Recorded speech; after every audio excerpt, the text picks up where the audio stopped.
Ladies and gentlemen, welcome, Your Excellencies, distinguished guests, our extraordinary panel of speakers, our partners from the Walrus and Mastercard Foundation.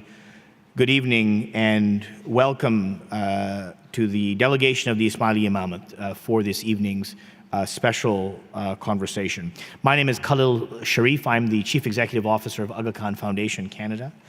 And it's a great privilege to welcome you here to the delegation on this traditional land of the Algonquin people, who, as you know, for millennia gathered here at this place where the three rivers meet for exchange of all sorts of goods, of services, and of course of ideas. And it is one of our great privileges to be able to, since this building was opened in 2008 by His Highness the Aga Khan, to be able to use this space to continue that tradition of convening those conversations that might lift our collective horizons about what Canada's role in the world might look like. The Aga Khan Foundation Canada is an international development agency. We work with a large family of agencies known as the Aga Khan Development Network that has for a century or more been working in Africa and Asia to really improve quality of life of some of the most poor, marginalized communities on the planet. And a central part of our work from the very beginning has been in education. And the central part of our work in Africa that goes back over 100 years has been in establishing high-quality educational institutions. The principle has always been quality. We're not ready to say it's good enough for Asia or good enough for Africa, but that we should build to international world-class quality, because today we are in a situation where one of the most severe forms of marginalization is marginalization from the global knowledge society. And it's our view that the next generation of leadership in Africa will be a generation of leadership that is underwritten by access to both the best knowledge in the world and the best knowledge from their own traditions, combined to exercise leadership for Africa and indeed for the world, which is why we were so excited when the opportunity arose to partner with the Walrus and Mastercard Foundation to host this evening's conversation. I'm going to hand it over to Shelley Ambrose, who is the publisher of the Walrus, but just to say that one of the things that we're so excited about is to be able to work with the Walrus, which has really become one of the few national platforms for conversation about the most important issues that the country and the world are facing. And as Shelley no doubt will say, I think you all know, the Walrus is a magazine, but it's much, much more than that. And it includes these extraordinary opportunities for Canadians to come together to talk about these important issues, enriched by real insight and ideas. And so, Shelley, it's a great pleasure to have you with us. It's a great pleasure to be partnering with you. And I welcome you now to say a few words and to launch us into our evening. Shelley Ambrose.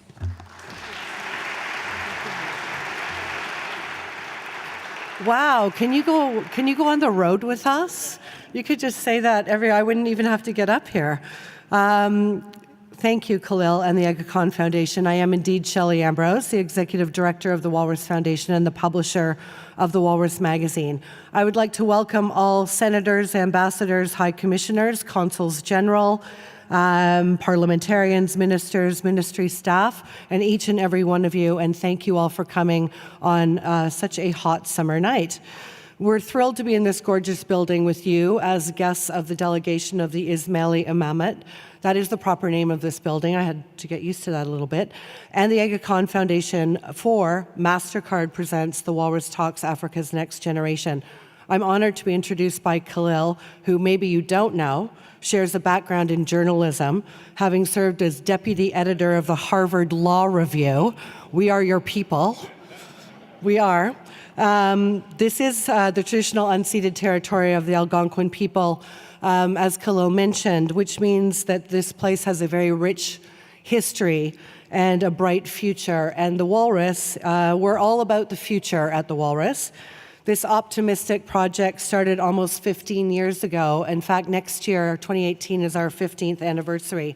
And our goal is to create forums for conversations about Canada and its place in the world. One of the ways we do that is by publishing the Walrus magazine. Hands up, who knows what the Walrus magazine is? Come on, it's on your chair. It's on your chair. All the hands should be up. Hands up if you actually subscribe to the Walrus magazine. Those are my besties. Those are our favorite people. Introduce yourself to me later. We love to meet our subscribers and all of our readers. Tonight is the 80th Walrus Talks that we have produced across the country in the last 6 years. Hands up if you've ever been to a Talks. Ooh, wow. Look at all those new people. Hands up if this is your first Talks. Wow, welcome. That's fantastic. So if you're a little bit new to us, yes, the magazine, yes, the Talks, we have a website, but really what we are is a place for you to come together and share ideas, whether that's by reading, talking, listening, all ideas for the future of Canada and the world. And everything we do at the Walrus, you'll find well-told stories on politics, culture, environment, technology, and so much more. We're meant to be a conversation spark between you and us and between you and your community. We want you to engage and share and be involved in conversations that matter. The Walrus community, which includes you, even you new people tonight, now that you're here, you are Walri. We know that's not a word, but we use it anyway. You are all Walri. You share common traits with the people sitting next to you. One is the tendency to actually think about stuff, and the other is to subscribe to the notion that one's mind is like a parachute. It works nominally better when open. That's what we think at the Walrus. We're not left wing or right wing, and we're not this wing or that wing. As you know, a walrus has no wings. We are an independent entity with no owners and no one point of view. We do have a national board of directors. One of my members of the board is here tonight, Jody Butts. Where is Jody? Our Ottawa board member sitting right there. We have a National Advisory Council and an Education Review Committee. Our journalism is fact-based. For years, I never thought the need to say that because I assumed when we said journalism that you knew it was fact-based. But we have an educational mandate and we have real live flesh and blood fact checkers. Yes, we do. We have that. We also have a great training program, and we train future leaders in the media, and we have a very unique editorial fellowship program designed to ensure the future of journalism at the Walrus and elsewhere is bright. Those programs in our journalism are all supported by circulation, advertising, sponsorship, charitable donations, and partnerships. There's absolutely no way we could do the work that we do without partners like the Mastercard Foundation. The Mastercard Foundation is one of North America's largest charitable funders, headquartered right here in Canada, in Toronto. We've been working with them for a few years now to present voices from and about Africa's next generation. We're thrilled to be with them again tonight. The future of Africa is a topic they care deeply about. To tell us a little more about that, please welcome the Mastercard Foundation's Associate Program Manager for Financial Inclusion, Amos Adero.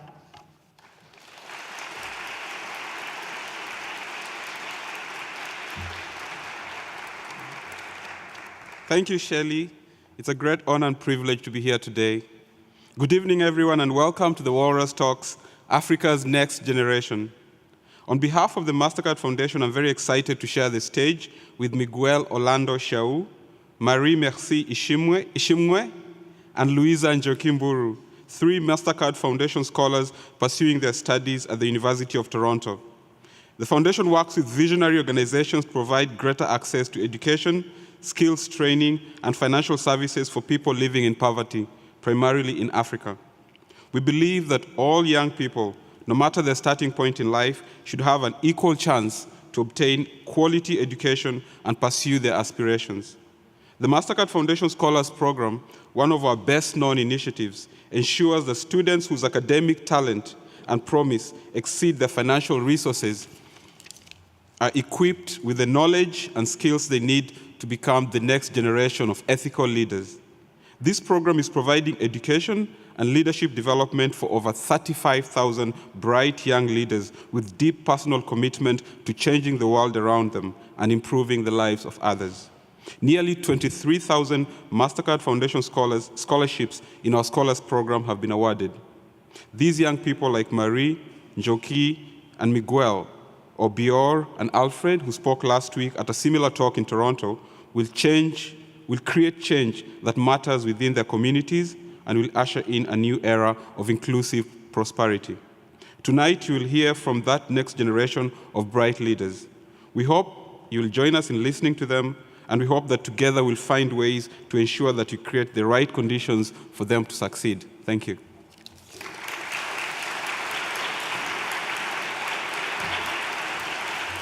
Thank you, Amos.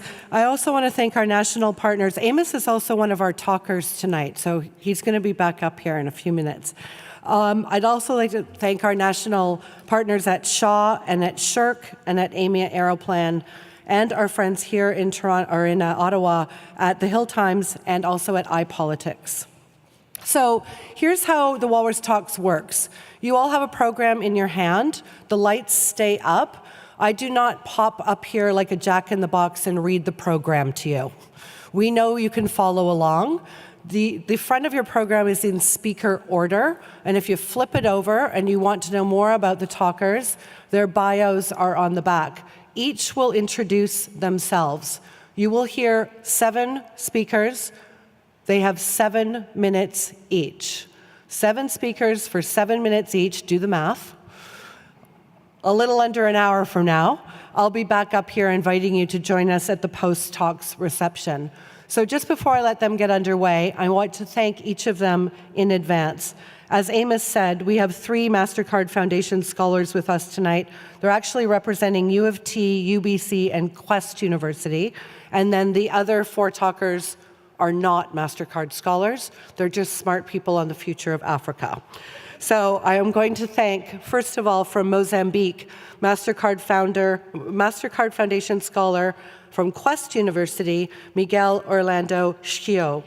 From Rwanda, Mastercard Foundation scholar, University of Toronto, Marie Merci Ishimwe. And from Kenya, Mastercard Foundation scholar from the University of British Columbia, Nyoki. Also, Associate Program Manager for Financial Inclusion, you've met him from Kenya, Amos Adero. From Nigeria, professor right here at the Faculty of Law, right here at the University of Ottawa, Chigi Uguamenam. I'm going to do that again, Chidi. Uguamenam. Better? They laugh at me. Back in the green room, they just have a really good time trying to make me say their names. From Rwanda, Country Director, Rwanda, Violette Uwamutera.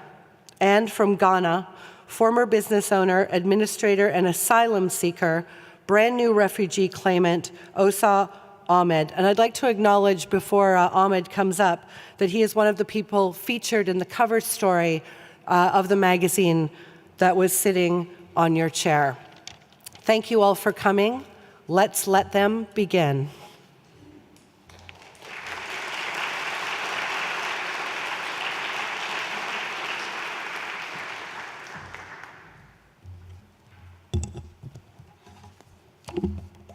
Hello, I'm Violette Uwamutera, a proud Rwandan and Canadian citizen.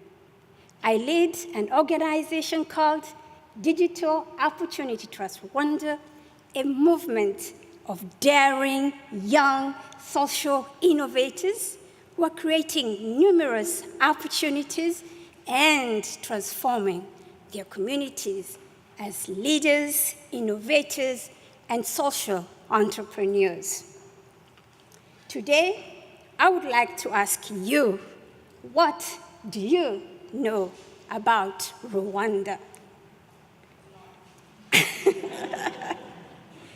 To many, Rwanda is associated with the 1994 genocide against the Tutsi.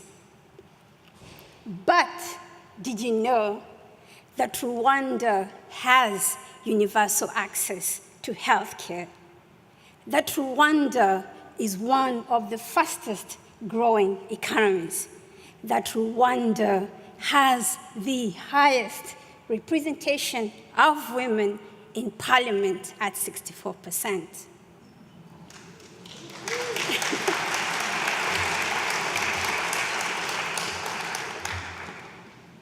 Ndi Munyarwanda, which means I am Rwandan.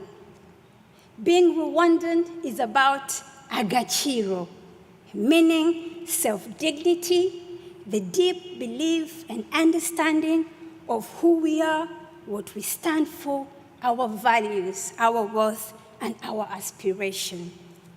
It's about the Rwanda that we want today and Rwanda that we want to create for the next generation.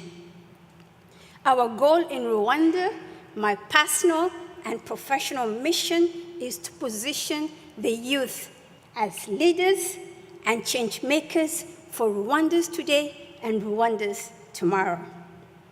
65% of the Rwandan population is under the age of 35. Imagine that, a country of young people. In Rwanda, youth are seen as valuable contributors to the society because they are our biggest resource. I was born as a refugee and began my journey in the diaspora outside of Rwanda. I studied and began my career in East Africa, South America, and North America. But in 2007, I chose to return home to Rwanda to help in rebuilding my country. I could see that there was so much untapped potential of the Rwandan youth. Millions of young people who, just like me, wanted to see our country prosper. There is a phrase in Rwanda, intore ntiganya ishaka ibisubizo. Youth don't lament, they find solutions. And this is true. Our country of young people, 2/3 under 35, are finding solutions. And this is what I believe is critical to invest in. There are thousands of inspiring examples of young people finding and creating solutions in Rwanda. For example, one young lady called Agnes Fulgence. Agnes is 25 years old, and she resides in a location that was hit hard by drought. People in her community began moving away, migrating to other locations, crossing borders because there wasn't enough food in their location. Ange became very invested in the problem. Why? Because she didn't want to see her people suffer, and she didn't want to see her community disappear. So Ange spent a lot of time looking at new solutions, testing out new crops, looking at different farming techniques in her small plot of land. And she solved it. She found new farming techniques that would work in her area during the long droughts. And so Ange established a school for the farmers, blending traditional and new digital farming techniques, providing them skills and knowledge they needed to protect and save their farms. She also connected them to apps, resources, and showing them digital skill so that they could be able to continue research and learning on their own. And now, the families that had left the village as climate change refugees are returning because of the opportunity that Ange created.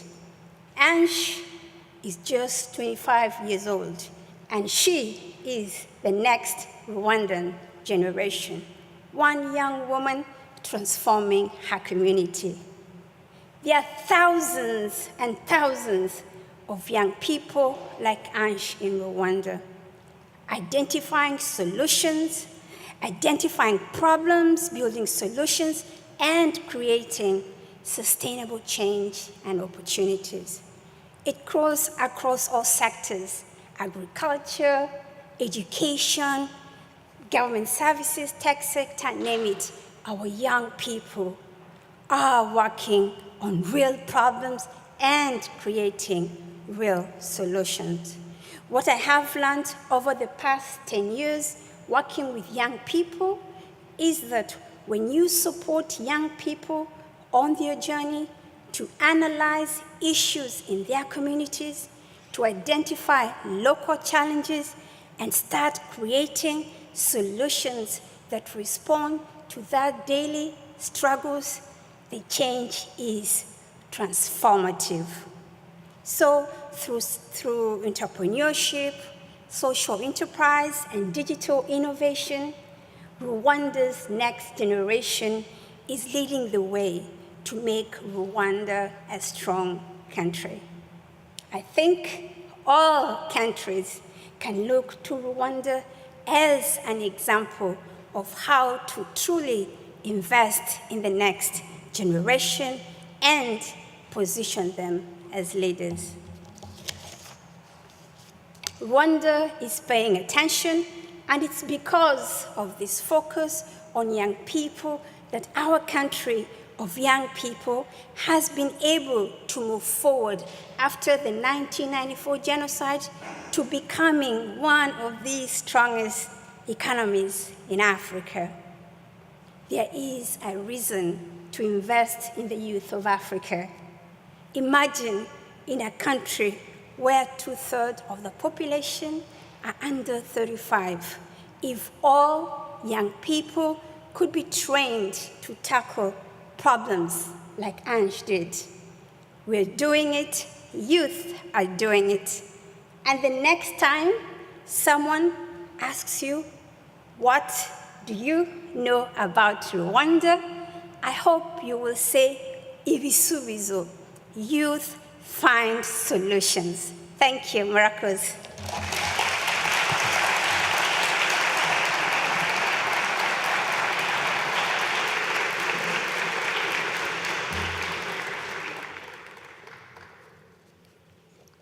My name is Chidio Guamanam from the Law School at University of Ottawa and the Open African Innovation Research Project.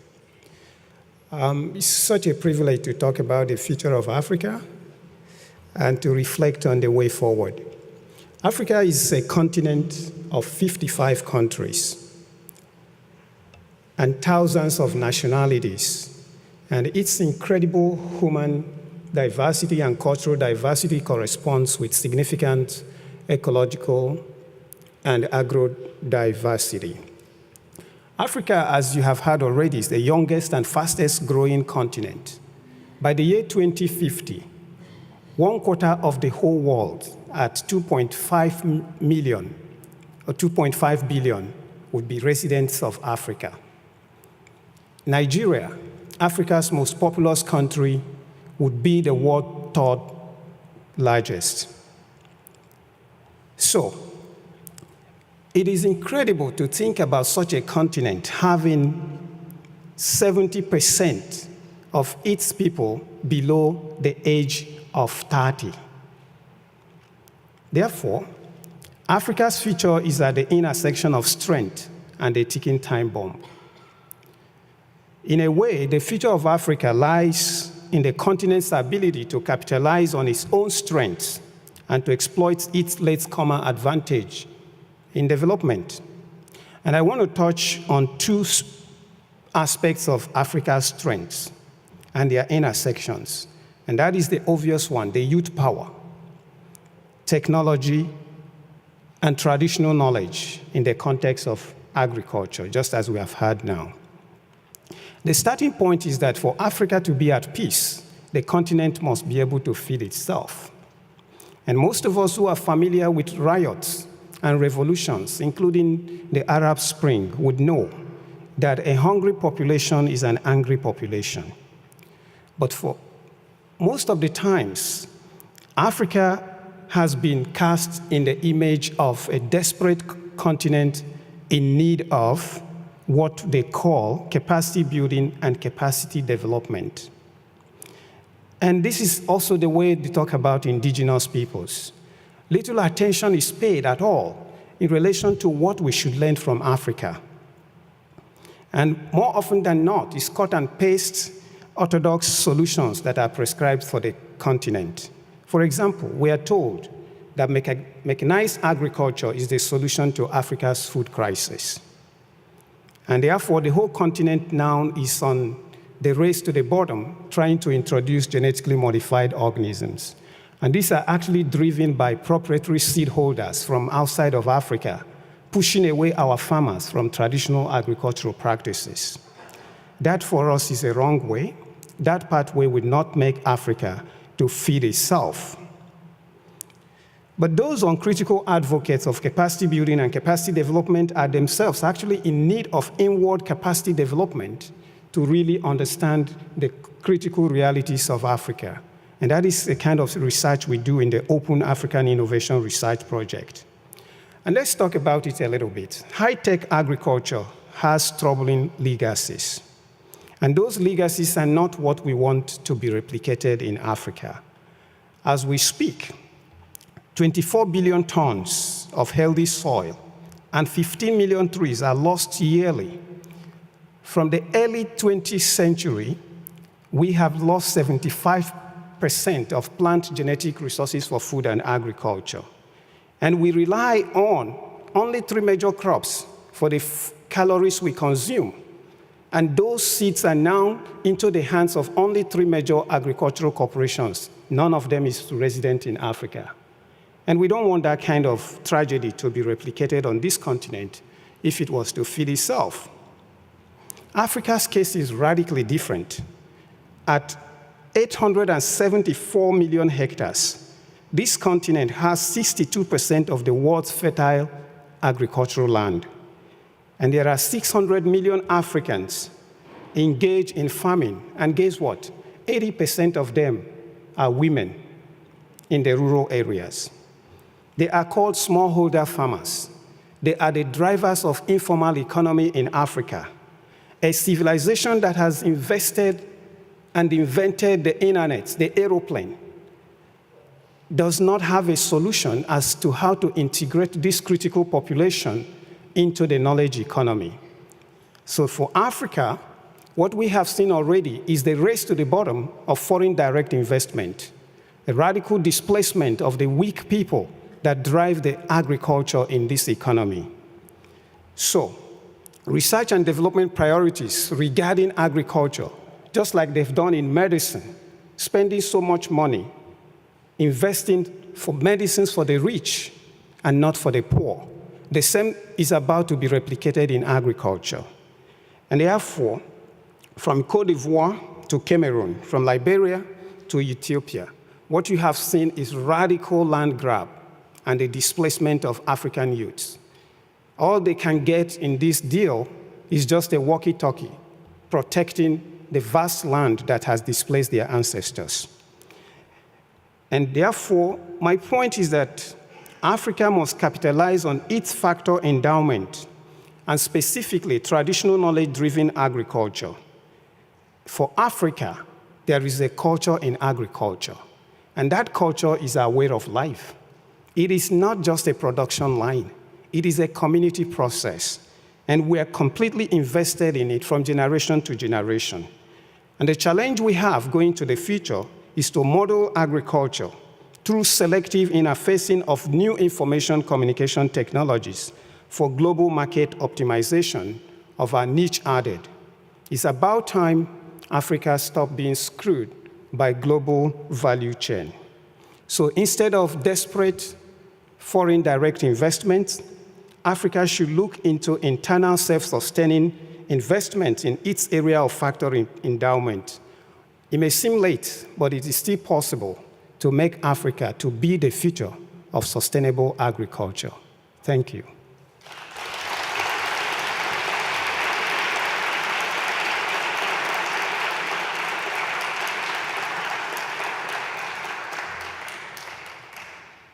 Good evening, it's me again, or as Shelley would put it, 2 for the price of 1. I would like to share a story with you to illustrate the role of the informal sector in job creation in Africa. I met Samuel Adungu in the year 2010 while working on a research project in Nairobi, Kenya. The project was to evaluate the welfare impact of health insurance and unconditional cash transfers on the lives of informal sector workers. He was 25, married with 2 kids. Like many young Kenyans, he had moved to the city 5 years earlier after completing his high school education in Western Kenya. College was not an option, as both his parents had died, and his grandfather, who was taking care of him, also died when he was in high school.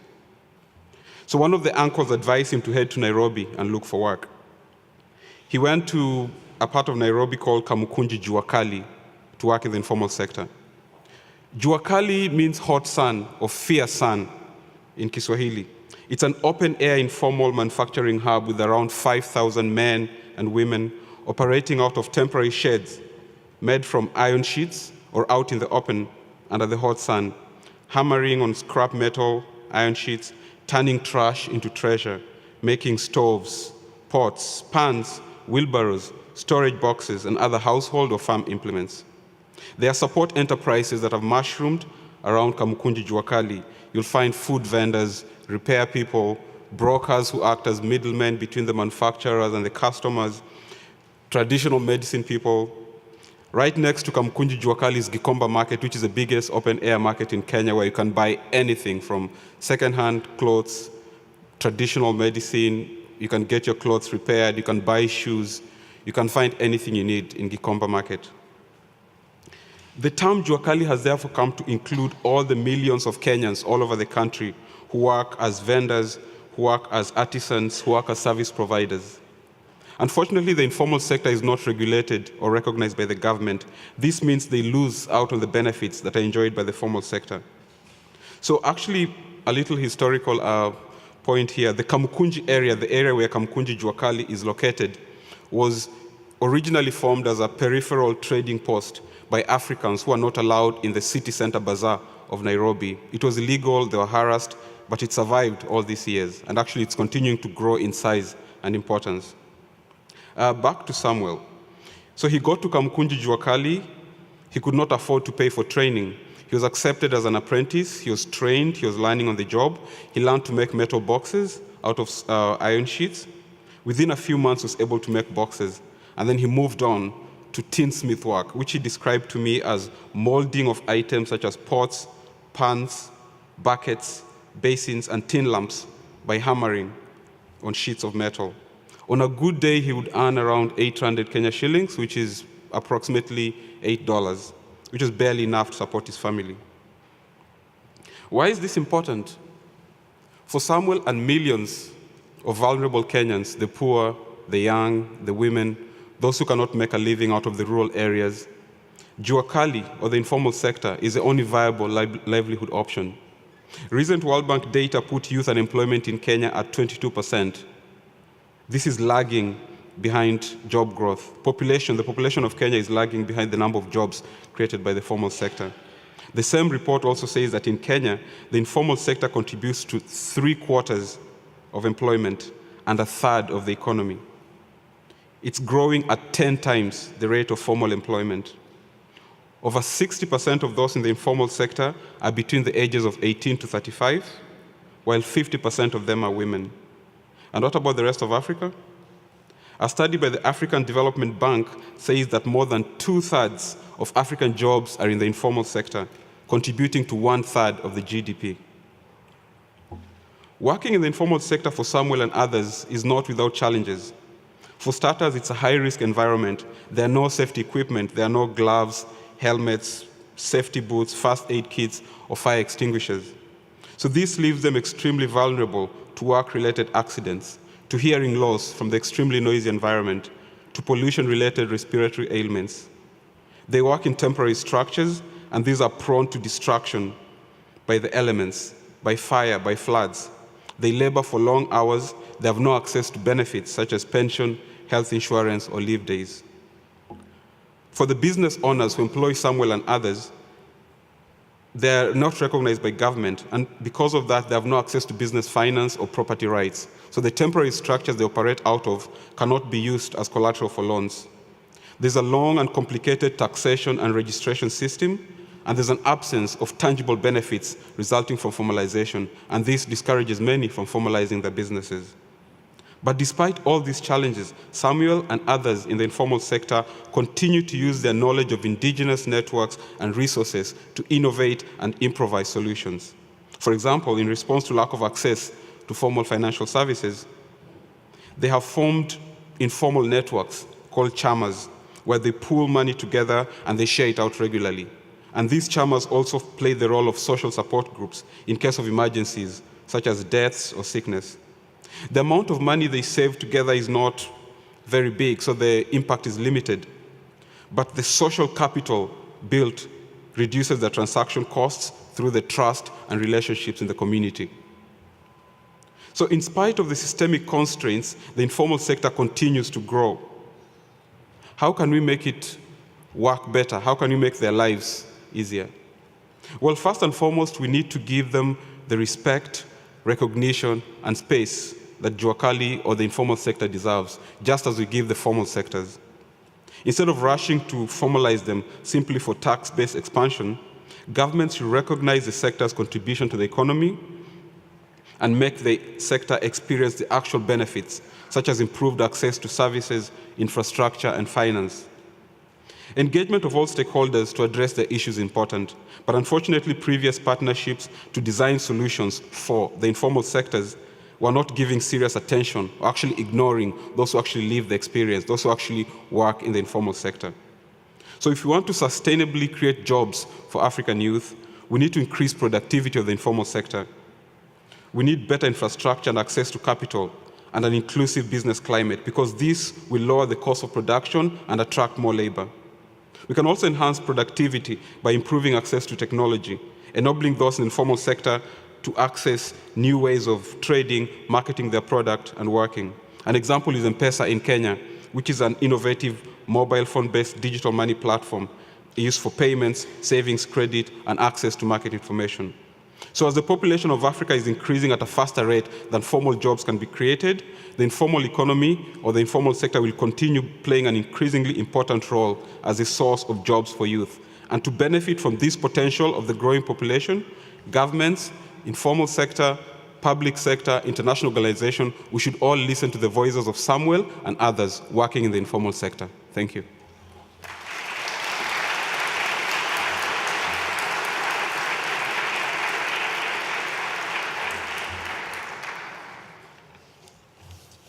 Good evening.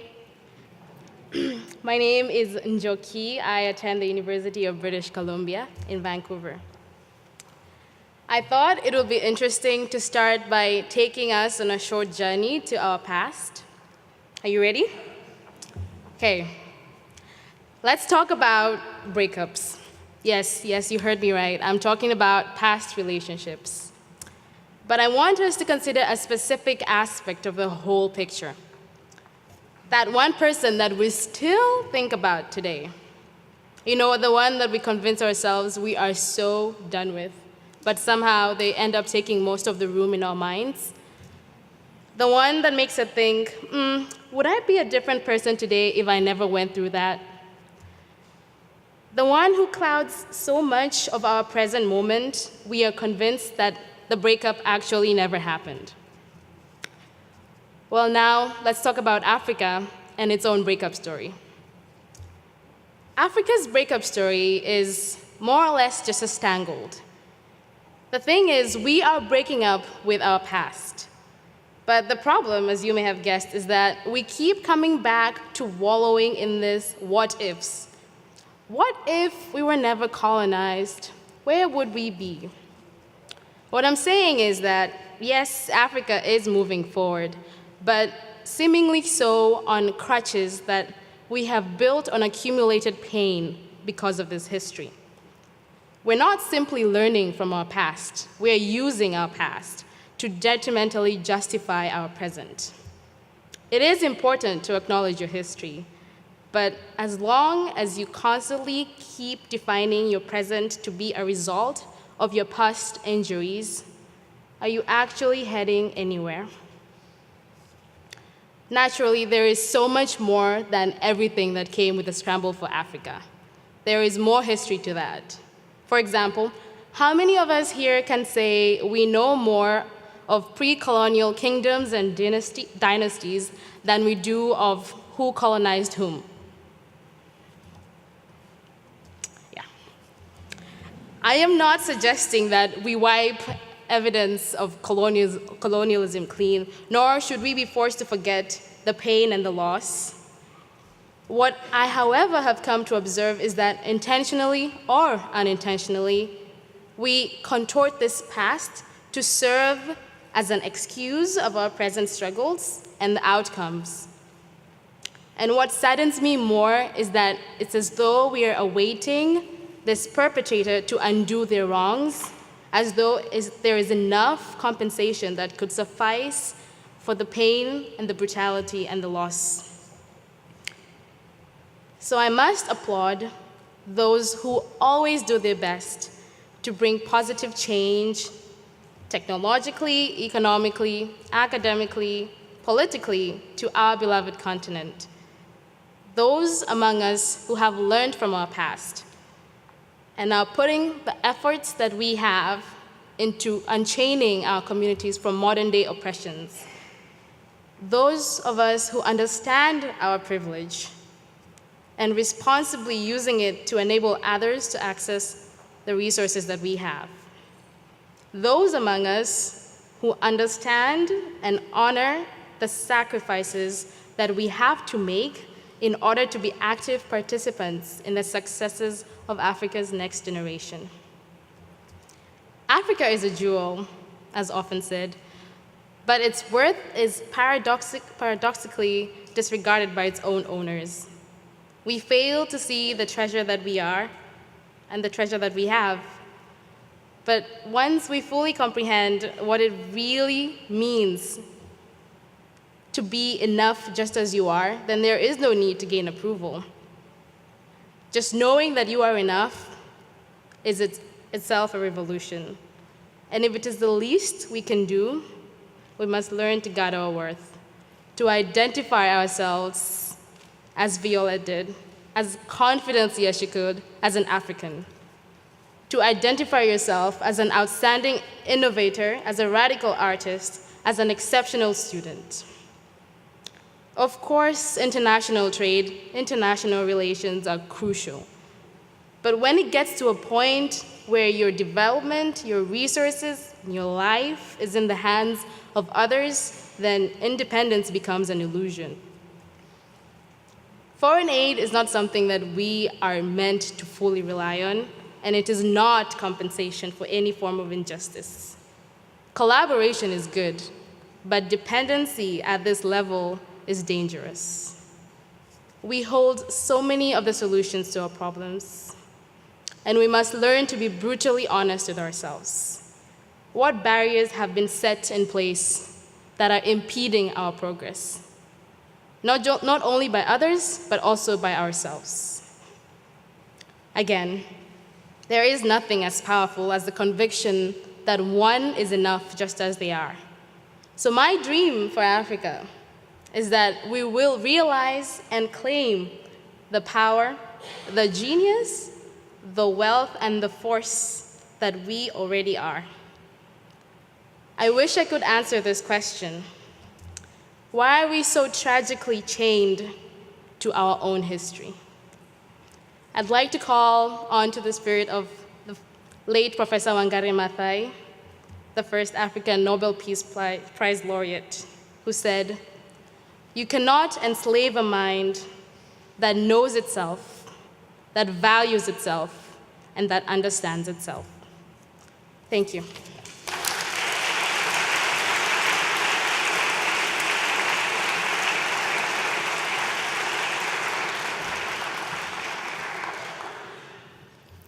Good evening, ladies and gentlemen. My name is Miguel Xiao. I am from Mozambique, and I am a Mastercard Foundation second-year student at Quest University, Canada. And I am the future of Africa.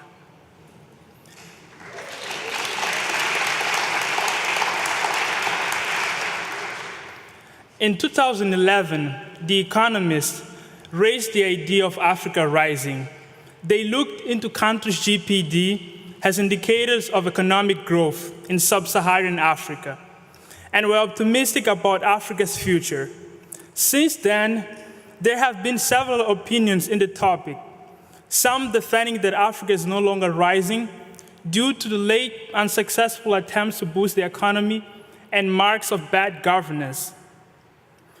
When thinking about Africa rising, I came across various discussions in which my continent was presented as hopeless and totally trapped in poverty.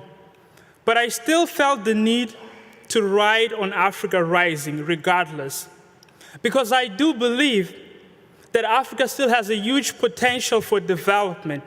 It is true that some urgent issues have negatively impacted this process. Political instability and fight for democratic governance, peace and security crisis, and the past health and humanitarian crisis due to Ebola virus spreading in West Africa. Although these constitute barriers and challenges for development and demand some level of expertise and critical approaches, as a young African man, I am passionate about Africa and its issues. I believe that the idea of Africa being a continent totally trapped in poverty with an uncertain future is just one side of the story. There are areas promising to unleash the potential of Africa: entrepreneurship, education, and leadership. But there is no denying that Africa has some hurdles to overcome to truly rise. When I look to the African sphere, I think leadership needs to be rooted in moral principles of justice and human rights. Africa needs leaders who are committed to foster development in the light of democracy. Nelson Mandela, an exemplary good leader who left a legacy of leadership being expressed in terms of Ubuntu, an African philosophy meaning humanity towards others that serve as a light to an open society. Ubuntu implies that if people are treated well, they are more likely to perform better. As Desmond Tutu once said, "My humanity is bound up on yours, so we can all be human together." That's for me what defines Africa rising. In terms of education, I believe that disparities of gender balance regarding education access constitute a keystone, and educating women in Africa will serve as a step forward towards gender equity in the continent. Considering the fact that in southern sub-Saharan Africa, most households are women-led, educating women will be an effective mechanism to guarantee that the future generations have a role model. After all, it is commonly said that when you educate a woman, you educate a village. Women would be skilled to compete for jobs in the employment market and set up an example in their households, a role model to follow. I myself come from such a one household, led by a single mom. When I was in primary school, my mother worked there as a janitor. And I saw my mother deciding to go back to school on her late earlies in order to progress in her career. That also served as a motivation for many of our female co-workers to go back to school as well. My mom is a role model in my life, and she taught me that education is in fact a powerful tool that could define my future and the future of Africa. So I believe in an Africa where women are no longer marginalized and are given access to a key tool to succeed: education. On the other hand, there is a need of not just educating people and equipping them with skills, but inculcating them ventures for entrepreneurship. A study from the University of South Africa shows that in South Africa, similarly to the rest of southern sub-Saharan Africa, The level of unemployment within graduates is slightly higher. But entrepreneurship and small business development are seen as a solution to address this issue. But how do we get there?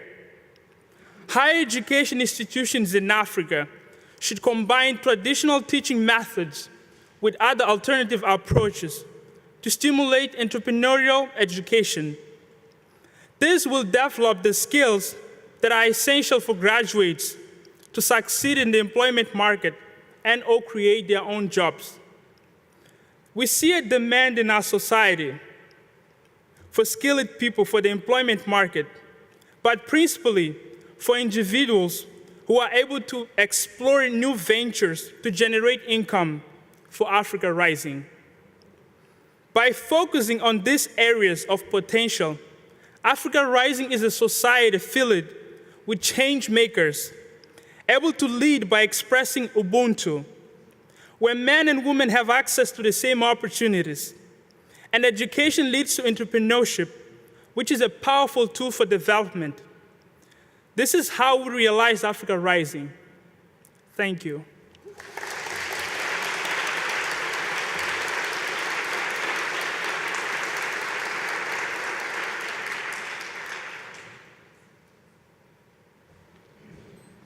Hello. My name is Marie-Merci Shimye, and I would like to start by telling you my story as a young, aggressive girl growing up in Rwanda. So the first time I heard the term aggressive woman, I was about 7 years old. At a very young age, I would ask my parents to go play, and sometimes they would say no, of course, their parents, right? But I would always bug them with a million questions until they gave me a reason why not. I was not one of those kids who would just back away after being told because I said so. Well, I was an annoying and aggressive child, but I wasn't aggressive yet. Well, not unless I was about grade 3 and I had been knocking on my father's door asking for school fees. For a week, his response was always, "Go away, I don't have the money." But I needed to get a solid response to give to my teacher, who every morning looked at me as if I was stealing. So one morning, I went and stood right in front of my father, who by then was getting ready for work, looked him straight in the eyes and said, "I want the money for school fees, and if you don't have the money, I need you to tell me when you can get it to me." So just as I had looked him straight in the eyes, he looked back with a somewhat disappointed and angry face and said to me as he left the room, "Uri umunyamahane w'agakobwa we," a Kinyarwanda phrase that translates to, "You're such an aggressive girl." Of course, this was not a compliment, and by then it was very insulting and belittling. But of course, later I ran after him to get the solid response I needed. So since then, I have lived up to the aggressive girl label my father had branded me with. You see, I was deviant from the normal femininity norms we are raised and born with. In Rwanda, girls are raised to be overly sweet, docile, and in no way raise their voice to a man or an elder. And not looking someone straight in their eyes like I did to my father is considered to be very well disciplined. So whenever I stood up for myself, like to my father, I was called annoying and aggressive. Well, as an aggressive girl, at least according to my father, I did not care whatever people thought of my frankness, as long as they listened and acted. I was called aggressive because I could not keep my mouth shut, which I was supposed to do as a girl. I was called aggressive because I could not put on a masquerade to hide that girl that would always stand up and fight for what she wanted. The reality is, this whole struggle I went through is not just my story. In my village, many parents still send their sons to school while their girls still remain at home doing chores. Unlike me, who pressured my father, some of these girls accept their fate as girls and miss the opportunity to discover the great people they could have been in the future through an education. In the same way, the already feminized mothers don't fight for a chance for their daughters to be different. Rather, they pass on this masquerade they have been putting on for years. The same masquerade that denied them an education and landed them into early marriages in the first place. The same masquerade that they keep on every day when they're beaten up by their husband, but they still wake up every morning, do home chores, and fight so hard to get dinners for their families. Well, I get the factor that we have a culture, but what if that same culture makes us slaves of a masquerade we must create to fit in the normal boundaries of femininity as seen by my village? What if that same culture discourages us from facing our true selves? Don't we at least deserve a chance to discover our true potential instead of what is perceived of us? I mean, what if every mother started being aggressive and fought for her rights for a life? And what if those girls who missed school decided that it was enough and they wanted an education? And what if every mother told their children to stand up and fight for themselves instead of passing on the masquerade? You see, when we put on this masquerade, we suppress our feelings and our voices. That's our true selves. We fail to let the world know the great people we are and how we can contribute. And it is this masquerade that has made many women uneducated and many facing unending violence. It has made women just numbers without a voice. It has stolen from women and it has stolen from Africa, and I must say that women really deserve the right to be aggressive if that means standing up for ourselves.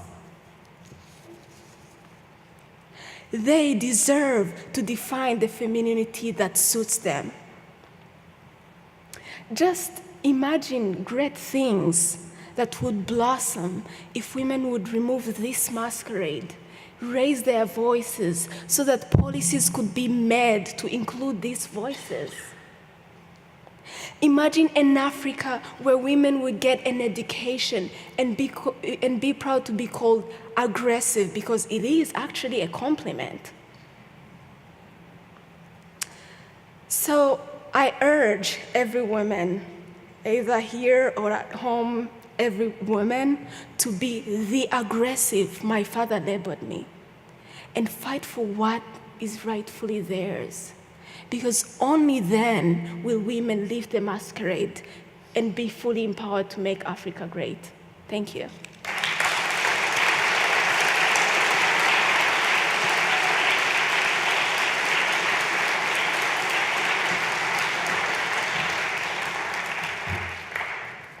Hello. My name is Ahmed. I'm from Ghana. I want to start with a question by asking, with the theme that says Africa's next generation. Is Africa really going to chase his generation out of Africa? Is Africa really want to kill their intellectual before they become those professors and architects to build the Africa? I said no. My story started back home when I was in a secondary school in Accra, Ghana. I attended a boys' school when growing up. It's a boys' school, and during my time of the school, everybody has to get a senior who is supposed to be taking care of him in terms of protecting him from being bullied from other guys on the campus. And then, fortunately for me, my senior introduced me to homosexual. And I was so happy because when I was leaving to school, my mother told me that, Ahmed, make sure that you don't impregnate any lady because the way you're growing up, this is can be. So it was in my mind that if I dated a man, it's gonna be the easiest way for me not to worry my mother. So initially I was so happy and we were having fun together. It took me some time to realize that I grew up to like men, to be like my partners like that. And it went on with my school father for a while until one time we were caught in an act in the dormitory I called, and we were about to be beaten up and expelled from school. So we have to beg and argue that we're not because we have to save our life. The reason why we have to do that because it's just illegal. Like the law says that you're not supposed to be a gay in Ghana. And the mainstream religious, like the religious body, the traditionals, form a vigilante group to get rid of, they say this is something like a disease, cancer is worrying our community, and those people are not supposed to live, and it's not part of our culture. But yet still, those political leaders and invite people from outside who are intellectual, regardless of their sexual orientation, to give them a contract to build Africa. So this thing happened to me when I realized that Africa, we're not supposed to put people in that corner, as one of my colleagues said, to hide those things, and then because we don't want to come out and then pretend like this is who we are.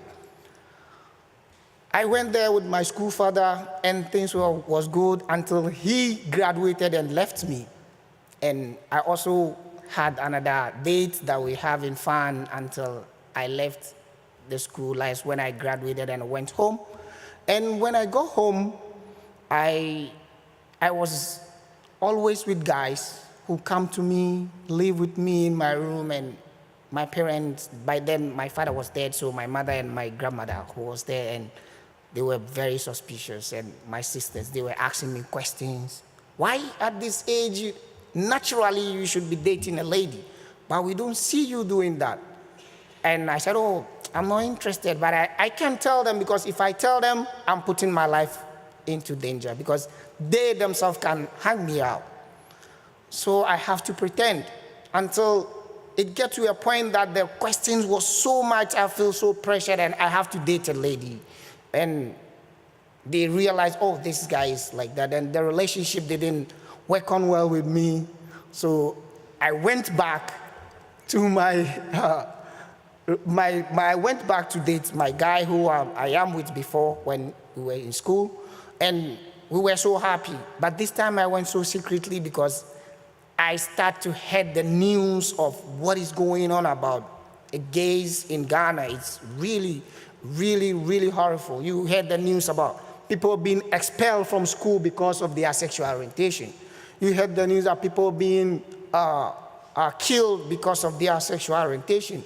And people don't get to join, like when you join the queue to buy a food, they can just look at you, just get out of here, you are bad luck, you can stand here, people will not buy my food.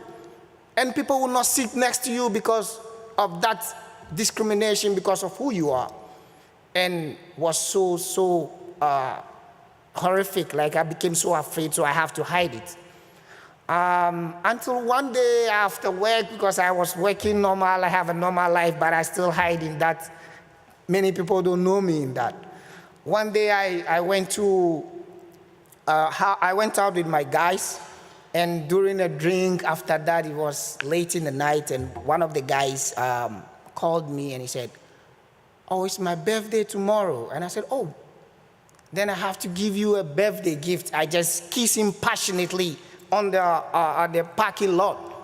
There I saw some people pointing at us. I said, oh, this guy, this is not going to be easy for us. So I told the guys, hey guys, we have to leave because I sense danger.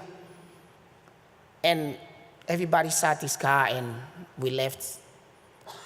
I didn't know that I was being followed until I get home. That day I parked my car in the entrance, the main gate, and I saw 2 cars came from behind, they came and parked, and then these 7 guys came out and they just attacked me with everything they have. They were holding machetes, some cut knives and stuff like that, and they just attacked me and bombarded me with questions.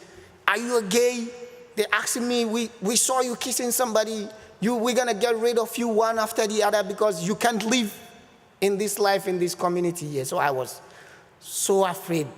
I was tortured. I was beaten, had some cuts in my arms, my back, and my stomach. After a while, they just hit my head on the wall, the main wall of the house, and I fell unconscious. So my sister at that time was around early in the morning, 2 a.m., saw my headlights, the car's headlight, and she came out. So when she saw that I was down bleeding, she called me for several times before I came back, and she asked me what happened, and at that moment I thought I'm dying, so I have to tell her the truth. So I told her that, oh, this is what happened, and these people attacked me, and this is who I am. From there, my mother disowned me, and I have to leave. I managed to get out of, because she said if I don't leave, she's gonna call those people to come again. So I left, and then get some local stitches because I bled so bad from my stomach. And I went to another pharmacy to get some medicine like antibiotic and left for Togo. In Togo, I spent some few days, and I get well there, but thinking if I should go back to my life again in Togo is gonna be difficult. If I have to live open life with my gay life, it's gonna be difficult for me, so I have to leave. So from there, I flew to Ecuador, and in Ecuador, I tried to seek asylum, but the language barrier was so difficult for me. I can't read and write Spanish, so I have to leave. And after a while, I followed some guys to the United States. Was so dangerous for me to walk by road to United States. I saw people dying. I walked through jungles. I spent days without food, and it was really, really terrible. And after a while, when we were detained at some places, and then after a while we get to Mexico, we spent some days there, and I entered Matamoros. And from there, that was the biggest surprise I ever had, because I was thinking I go there and tell them who I am, and pop, I'll get the asylum. And I was shackled with chains, like my waist, and that was the moment I'll never ever forget in my life, because I felt so humiliated, I felt so bad, and I regretted, if I should have stayed back in Ecuador, would be fine, because it haunts me a lot. It gets to a point that when I remember when we were in chain, we were following each other, and I remember this is what the slavery felt. I felt the same thing, how they felt, and was really, really touching. I never thought I'm gonna forget this until I went through counseling when I came here. Coming here too was really, really hard. I have to work for some hours in the cold, but when I get to Canada, truly I was given a good reception. I was thinking I'm gonna be in shackles, but the Canadian border immigration did not do that. They helped me. They saw me I was really cold. They gave me a warm welcome, hot tea, blankets, and they asked me all sorts of things, and I was expecting to be shackled. And they said, no, you are free to go, and we will arrange a bus for you. I will never forget this one too, because that's the opposite side of what I experienced in United States. And I really, really appreciate what happened that day, because I'll never forget it. I am telling you my story because I don't see people taking the role of God in their hand, who deserve to live because of what they believe in. And I'm telling you this story because if Africa is killing its generation now, who is going to be there in the future to grow Africa? Thank you very much.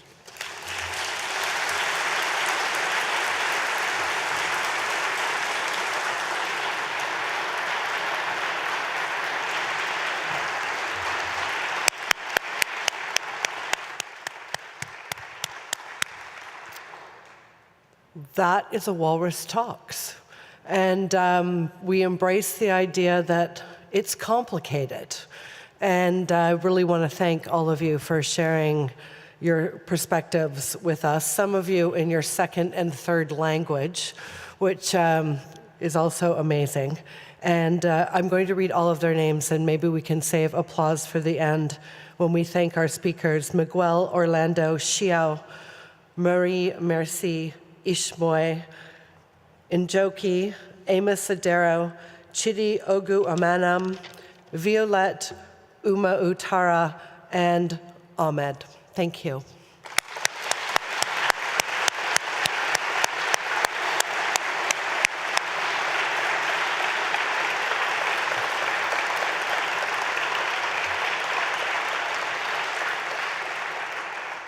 As I mentioned at the beginning, this is our 80th Walrus Talks. 80 times 7 equals 560. That is how many 7-minute talkers you can watch on a zillion topics whenever and wherever you want on our YouTube channel called Walrus Television. 35 of those 7-minute talkers are about the next generation of Africa. This is our 5th Walrus Talks on the future of Africa, all with different speakers. So earlier I asked you who subscribes, and some of you put up your hand, my favorite people. I'm going to be really aggressive right now, having given permission to be aggressive. You can subscribe to the Walrus right here tonight, and we will give you an awesome deal. Kaylin will be happy to help you. A full year for just $25.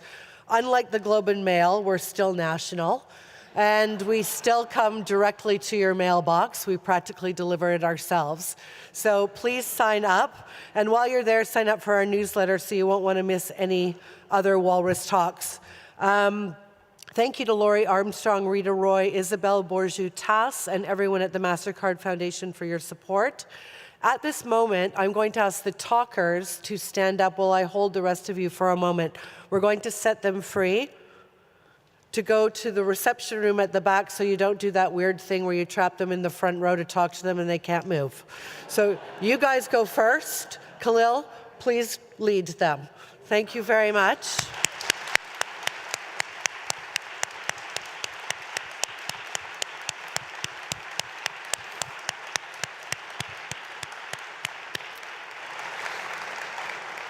The next 2 talks in Ottawa, there are 2 more this fall, one at the National Arts Centre on Tuesday, October 24th. That's the Walrus Talks Disruption. And then we're back at the Museum of Nature for the Walrus Talks Health on Tuesday, November 28th.